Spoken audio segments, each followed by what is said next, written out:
sa mga taong nahirap pagkalooban ng mga mutya sa kalikasan, ay mainam na gamitin ang pamamaraang ito.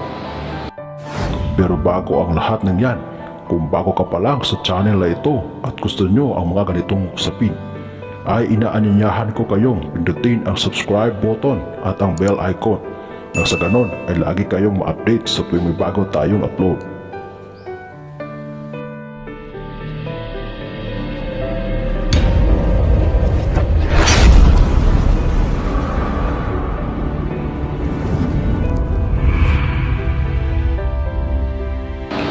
Ang mga mutya ay mailang sa mga taong may mga masasamang hangarin at balak lamang gumawa ng hindi kanais-nais pag sila ay meron ito.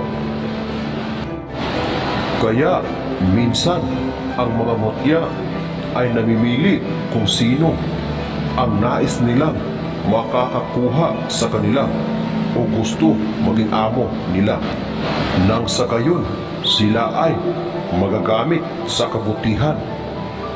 Maraming naghahangad na magkaroon ng mutya dahil sa angking galing pag meron kang mutya, dahil sa napakabisa ng mutya, lalo na pag ikaw mismo ang nakakakuha nito.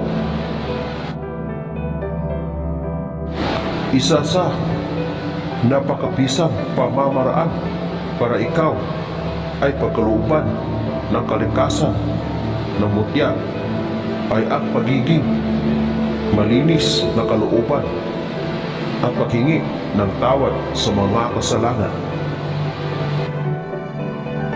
Pumunta ka sa gubat o mga ilog ng alas 12 ng tanghali at titigan mo ang araw at sabihin ang mga ninanais na mangyari. Humiling ka na ikaw ay pagkalooban ng mutya na magagamit mo para ikaw ay makatulong sa kapwa at magdasal ng isang Ama namin, isa Ginoong Maria at isang sumasampalataya, at isunod ang orasyong ito ng 3 beses at asahan na makakakuha ka ng mutya kung ito'y ipagkakaloob sa iyo. Ito na po ang orasyon. Ayesha, Ahesha, Aisha, Heya, Ay, Ha, Sha.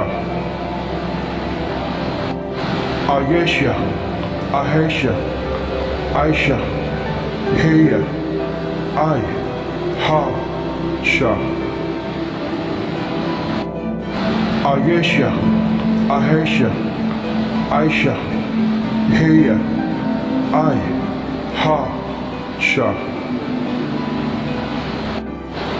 Kung ikaw ay papalarin na makakakuha o makakakita ng mutya, ay itago ito at huwag ipakita para manatili ang bisa nito. At huwag kalimutang magpasalamat sa ating Diyos Ama.